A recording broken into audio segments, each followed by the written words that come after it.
Need for Speed Underground 2. It's one of those racing games that had a absolute banger soundtrack, which is exactly what we're gonna actually touch on today. Yeah, look, I know I should probably be reviewing an album, but quite frankly, sometimes, I listen to sets on YouTube or I listen to video game soundtracks and I just go, yeah, it sounds pretty cool. Let me review that instead. So, yeah. Okay, look, this is not the first time I'm listening to this fucking soundtrack. Obviously, the game is over 20 years old at this point. It was released like in 2003 or something. So it's been a while, basically. It's been a while, is my point.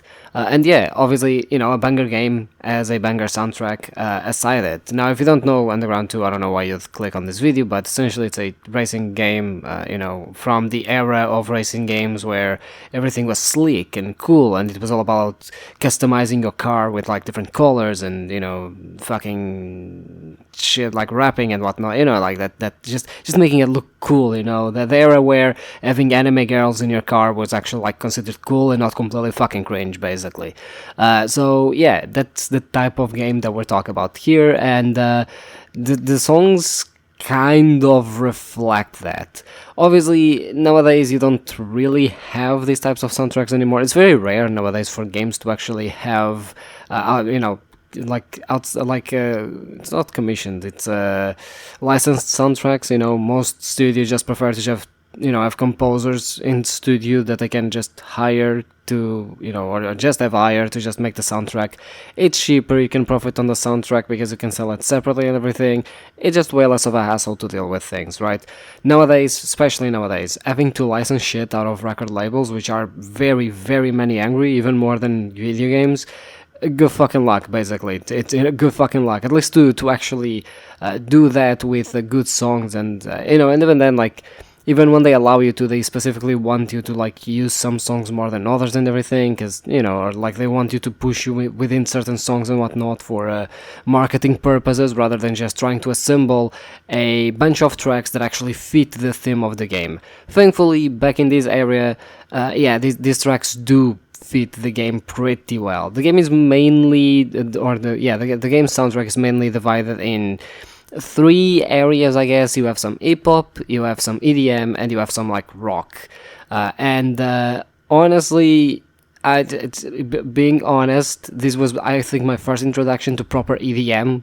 Like before this game, I didn't really had heard a lot of EDM, or like what EDM was, especially not like actually properly. Like outside of this game, I had heard EDM on like not the radio, but like the popular songs that people used to play and everything on their CDs and mixes and stuff like that.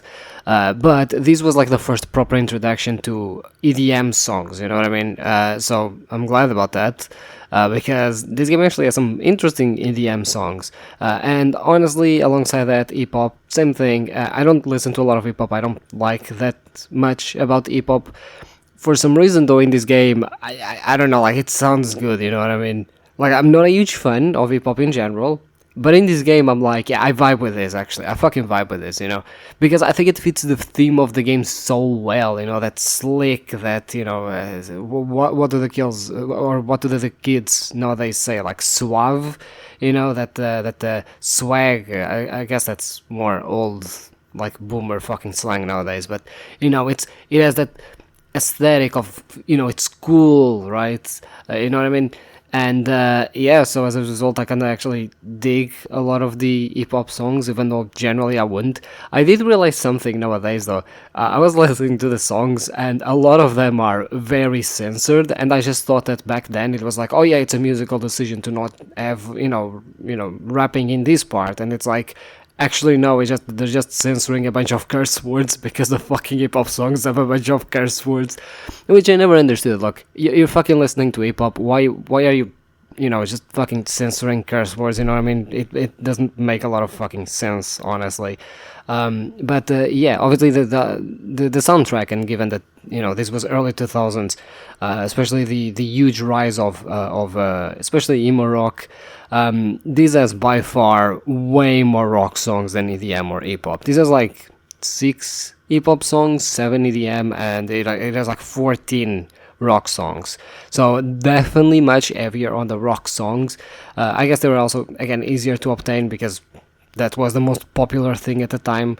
But yeah, honestly, to me, I think it perfectly captured the aesthetic of the game and the aesthetic of, just racing, especially at night, Um, it's it's fast, it's heavy, and it's pretty much like just portraying perfectly the racing, like especially with the rock songs, the EDM songs, and then the night, the cool modified cars, you have the hip hop part for that, right? So everything just is part of all of these perfect synergy between the music and the game, and between the music genres as well, which again, like nowadays you don't have a lot of games that have different music genres within the same soundtrack.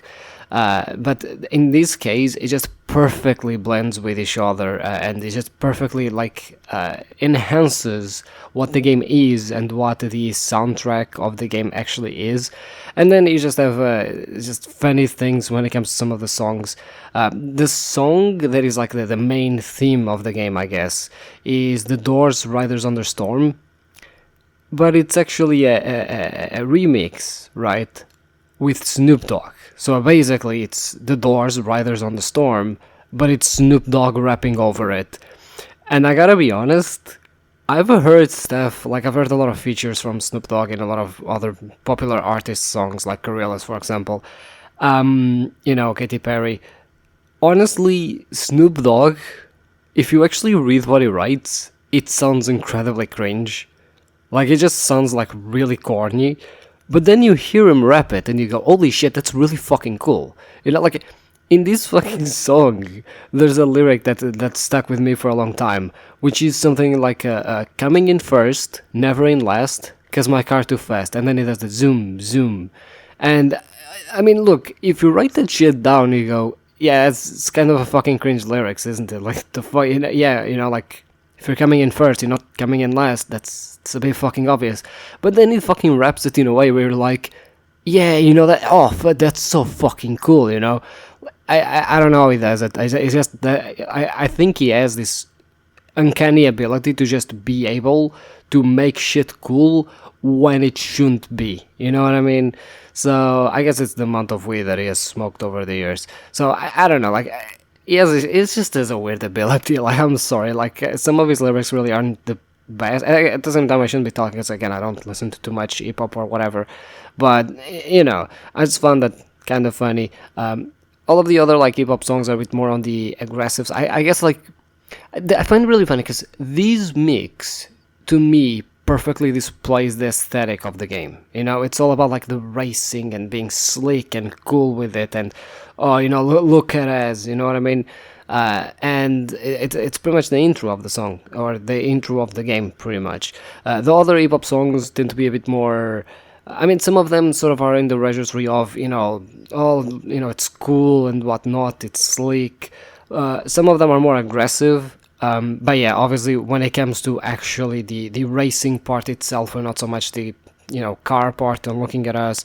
Obviously, you gotta remember, this was early 2000s, so this was, you had Fast and Furious being released, which, not one, I know nowadays Fast and Furious isn't even about racing anymore, but back then, the first few ones were actually about racing, and, that a lot of people, that was, I guess, their first exposure to like tuner culture, you know what I mean? Of, again, I guess tuning cars, that's kind of in the name.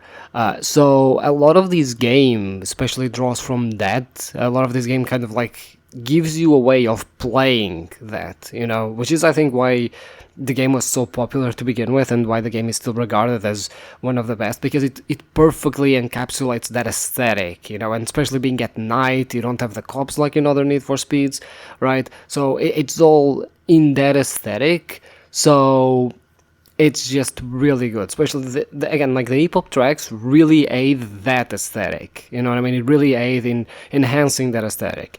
And then when it comes to actually racing, and again, it's night, EDM, racing, really fucking cool, It just, again, it makes you feel like it's something really cool when you're actually driving and whatnot, when you're actually racing, and especially through the highway and dodging the cars and everything. It just, again, if hip-hop enhances the tuner part of the game, EDM enhances the racing part of the game. And then you have a lot of rock songs. And the rock songs just sort of also enhance I think the rock songs enhance the intensity that all of this can be. Because when you have racing, part of it, and especially, given that this game is more focused on the tuning, part of it is obviously going to be on the aesthetics, it being cool and whatnot, and like customizing stuff and whatnot, right? But part of it is also on the competitive side of things. You're racing, right? You're competing against other people, and the rock tracks do a very good job at like enhancing that intensity of actually wanting to win and going faster and faster, and especially high speeds and everything. Nowadays I would still say that actually EDM does a better job at that, because you have a lot of EDM genres that are actually good at that. So I wouldn't say that rock is particularly the best, but a lot of these songs here are actually really good, because some of them are more heavy, definitely on the heavier side, while others are more mellow. Songs like the Queens of the Stone Age. It's not exactly the type of rock that is super heavy, super intense, right? But that's the thing, like, even those rock songs that aren't super intense, they still play into these, cool aesthetics of racing at night and having like a tuned car or whatever, right? So I would say overall it's a pretty good fucking soundtrack. It pretty bangs. Oh, by the way, I remember this actually. There's one song by The Killing Joke, it's the name of the band, which is a great name, by the way, where at the beginning of the fucking song, you just have the singer going, "Listen to the drums," and when he says that, the guitars also play, which I just found really fucking funny.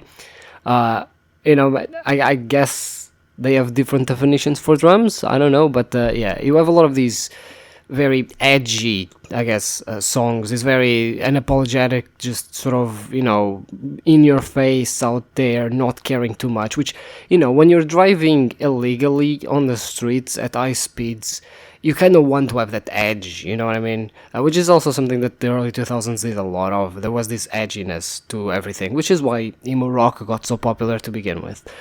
So yeah, I mean, overall, I would say the soundtrack is pretty fucking good. I know it's not an album. I'm gonna rate it anyway, and if I had to rate it, I would probably say it's a 9 out of 10. It's a solid 9 out of 10. It complements the gameplay quite well, and I don't know what it could be doing to be perfect, honestly, but I feel it's missing maybe a little bit, but yeah, it's completely fucking solid. Obviously I also am kind of nostalgic when talking about it, so there's definitely some bias there. But yeah, overall, I actually really fucking love it. If you like hip-hop, EDM, and rock, especially from the early 2000s, highly recommend going to listen to the soundtrack. It's really fucking good. And I mean, if you like racing games, you probably already have, because the fucking games were incredibly popular. They sold millions of copies. But go and play it if you haven't, honestly.